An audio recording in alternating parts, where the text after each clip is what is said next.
I'm a minority here, I realized when I spoke to Ravi. A lot of people here from the finance fraternity and of that line of business. I ran operations, sales, marketing, and moved to customer experience. You'll have some, ours is a much simpler business than a lot of complex stuff you do. We have a large customer base, about 240 million customers across about 7 lines of businesses. Fixed line, postpaid, prepaid, DTH, the B2B corporate business, the global business that does undersea cable and long distance stuff. I look after customer experience for this. And we'll talk about this in passing a little later. So let me take through quickly these charts. Yeah, you know, I was quite scared when Ravi told me you got to speak on something on a case study on this. Get onto the net and start searching. What does it say? It describes this time and again in various forms, series of actions, business goal. And then you start digging into the BPM processes across the net. And everyone talks to you how to hire people, how to convince management, how to do this, how to do that, how to create a structure. They will tell you all about the process. It's almost like telling you about the process of setting up a cricket team, but never about hitting the ball. To me, business process management is about business and process. So what my thing is, I believe that we need to step back and start looking at actions and goals. Let me give you a quick case study of this. The first thing, if you really look at it, is the hierarchy of people. You have senior guys, high level positions, quite a few of you are here, and junior people in the team. Look at the problems that they have. When someone sits to design on a process, the junior most person who's working on the process has lots of constraints. He can't do this, she can't do that, she can't go and question the other guy in another department. You just can't do anything. As you go higher the hierarchy, you have lesser number of constraints or walls around you. What happens? The reverse happens. You have hardly any degree of freedom. You are asked to go and play around at someone junior at a very low level. At senior guys, you are allowed to give a lot more flexibility. So what happens? Most process reengineering that you do is done by four levels below you on a hierarchy chain, and hence becomes very incremental, not very meaningful. The user thinks the process designer doesn't know a damn, including the quality guy. The quality guy thinks the process guys are not disciplined. That's where it dies. They fight, and everyone thinks the other guy is a fool, and they both walk off. You move it up, and this is what a lot of new industries have shown us. Quite a few of us in this room are from, I would call being in ITS or telecom, little old-aged. Every time in 20 years, 80% of companies go off the top list. They don't get eaten by another big guy. They get eaten by someone new, someone who doesn't know all that you know, and thankfully so. The key is these new companies start with design at the top. So the key is process design needs to start at the top, not at the bottom. Leaders have to design processes, not manage processes. Not manage the process of process design. Goal. Let me start. In my introduction, to send a note, I wrote as Director Customer Experience. Everyone here and everywhere else introduces me as the Director Customer Service. It refuses to acknowledge that I want to be called experience. Service is what I do, not what I deliver. Experience is what I'm supposed to be delivering. I can't be defining my job with what I do. It's by what I deliver to the customer. What's the fundamental problem with this? When I took this role 3 years back and I said, this is what my designation would be. If I want to be customer service in a telco with 240 million customers, when would my job be bigger? When would my job class go up? When I do more service. When I do more service, then you have more pain as a customer, because I solve your problems. That means if I want to be a big customer service guy, I have to pray for more problems for you. It's a little like the government. You can't run a health ministry running hospitals. Hospitals are for the sick. If you want to have more healthy people, you've got to have clean air, clean water. Very fact that we start taking our job seriously and not the end result is the starting problem of why things and processes go wrong. So if you want to do service, I want big back-end office. We inherited a back-end office which had 1,100 or 1,400 people, and I was told the blueprint is to have 2,500 global back-end office. Rubbish. The back-end office is for all the failures that I need to clean up.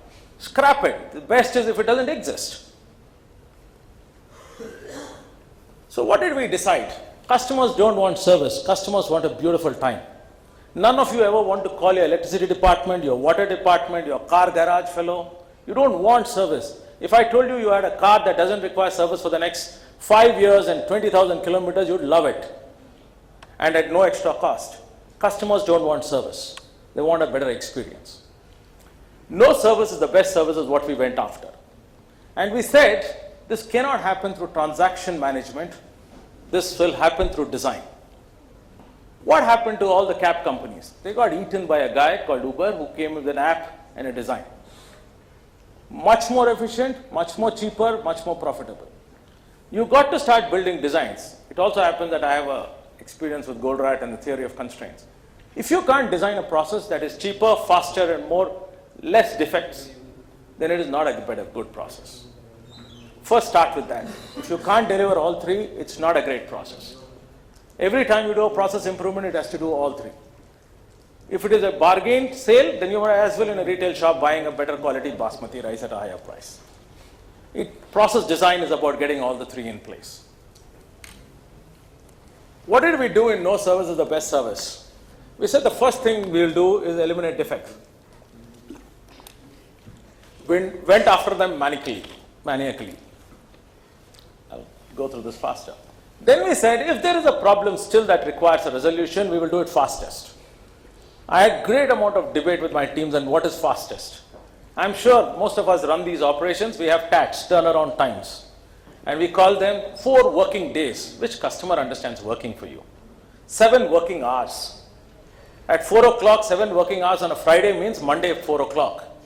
I mean, these are ridiculous non-customer languages. Enhanced experience. You've got to spend a lot more and get better people to address with greater empathy and cost. This will cost us more, this will require better tools.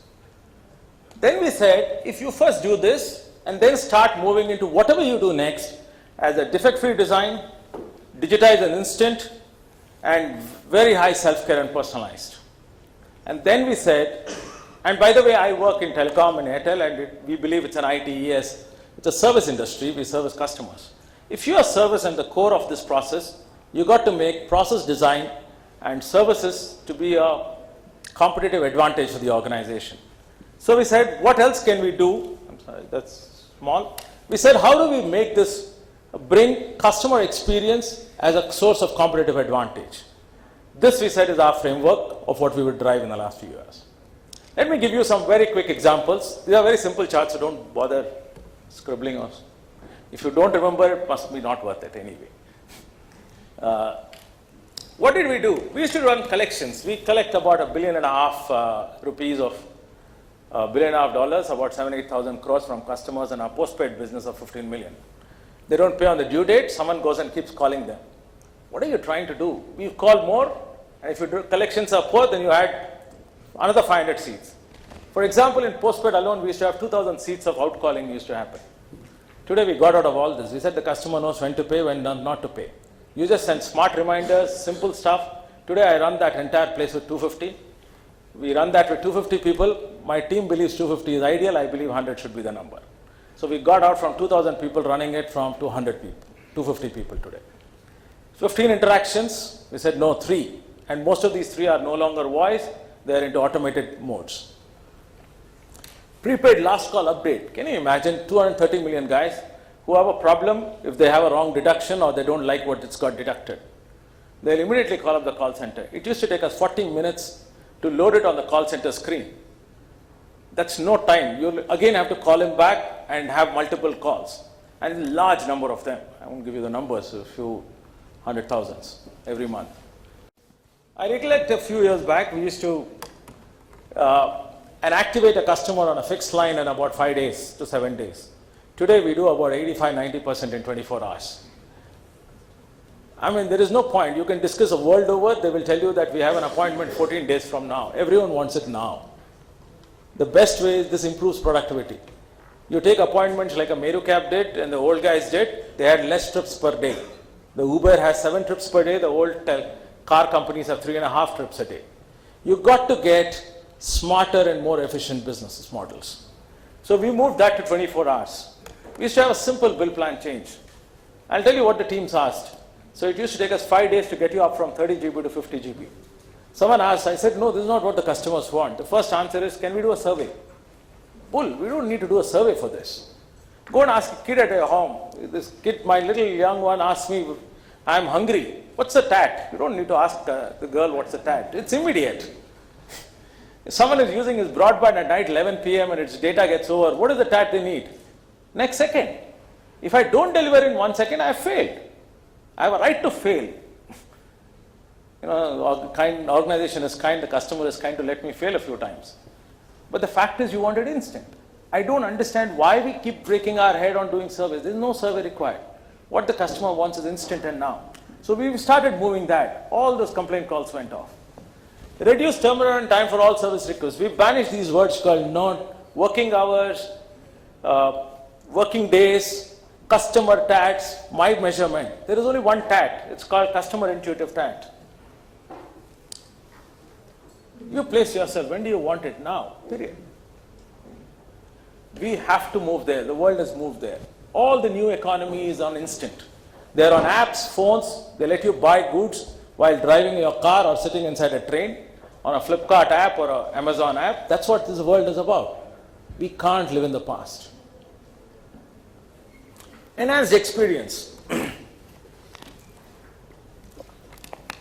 When you do large number of transactions, you never have money for it. Enough money always, and everyone will tell you how there is a pressure from costs. But you cut down your transactions, you'll have enough money to spend on them. What we did is we did this. Look at modern management. You all believe that someone doesn't do well because they need a carrot. And I like Ramesh when he said in the morning that it's a poor design, period. The stick doesn't work. There is a call center advisor sitting and taking a call. You expect them to know everything and everything about telecom. All we did was help them build a decision tree. You don't put them through 5 years of medical, as a medical student to go and diagnose your problem. For a telecom problem, it's equally complex for him to solve. So please help build a diagnostic tool. We didn't find anything great, so we had our own internal IT, spent last 1.5 years still developing into a nice decision tool, which I believe is among the very good ones around the world. We got learning. We have about 20,000 advisors. Earlier it was much more, but off-roll people with various organizations. Ramesh's company, Rural Shores, helps us with rural call centers. How do you train them? You can't run batch training before the shift. We experimented all this. We tried now, moved into video-based learning, a little like Khan Academy runs. You can decide which executive wants which topic training. Based on their quality scores, we now understand this person makes a mistake on data bill. There is a video for data bill next morning. The person has to see, answer questions, individualized, tailor-made. We built it on 2 of our businesses. We need to roll it out across. So we are getting down to the last person, absolutely individualized and tailor-made on training. To be fair, we spend heavily on our service, on the actual people who service. We really stepped up our quality. For example, on our high-end call centers, we've got Versa and tests in English. We increased training. Some of our costs per agents have gone up by 3x. We've really put tons and tons of money into this. Let me give you an example of what we did in terms of, that says time is up. Yeah. So I close. What did we do to enhance business? We moved into 4G, and one of the simple things was to change a SIM. Very often they will tell you that if you want to change a SIM across the telecom industry, that regulatory demands that you authenticate a customer before you give a new SIM card for the same number. Absolutely logical. But the pity is we always took a document from this customer and it took us 24 hours to process it, 24 to 48. We kept back and asked, the world has moved.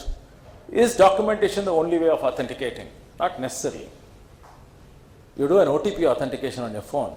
All we did now is to deliver this. So today if you have a 4G SIM and my marketing guy sends you a link SMS, you type in your address. In 4 hours we deliver now. Actually now we are reaching 2 hours of 80%. Earlier it used to take up us 2 days. 2 hours we would deliver a SIM at your house, and you have to enter the SIM number and it gets activated in 10 minutes. So how do you re-engineer processes to make the business run better? And that is exactly what we believe is where you can do this and benefit business by questioning the core assumptions of the way this business is run. What are the behavioral changes? Massively do it hands-on. I need to tell you this. When I took this job and I was on leave for a week during this transition into this job, my daughter was doing her pre-boards in 10th. So I told her I'm moving into customer experience, and there are lots of processes I don't understand. And obviously 10th class board is not easy, at least now I can't think of doing it all over again. So I was going through these books and she asked me, how many processes? I said some 240, 250 processes must be there in mobile alone. She said, great. How many pages would each process look? About 2.5, 3, 4 pages?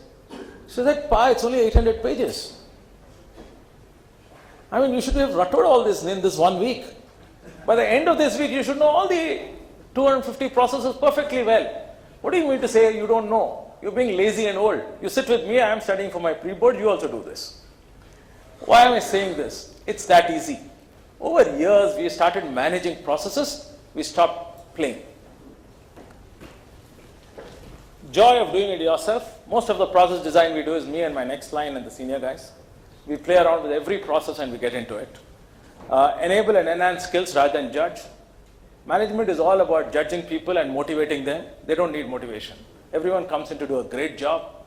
If they are unable to do it, it's because they don't know how to score. If Rohit Sharma is not scoring more runs, it's not because he needs motivation, or he needs a carrot or a stick, or he needs supervision. He's just unable to face the pricing ball. Go help them. Spend a lot more time enhancing skills of people, not doing this. Have fun doing it. Put the customer first ahead of your KRAs and KPIs. And this is what I keep saying. Are you a player or a scorer? You play, don't score. There are too many people in organizations sending dashboards telling you what's right, what's wrong. Push them all out. Get guys who play. Let them hit the ball. And that's my understanding. We've had some massive leaps. I can't show you the numbers. Vis-a-vis competition on our net satisfaction scores.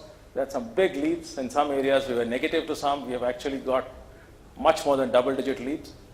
In spite of investing very heavily, we've had an overall cost reduction of a 40% customer base. It's possible to get this right. It requires you to get involved. That's my story and our story as a team. It's tough fun, but it was great fun. Thank you.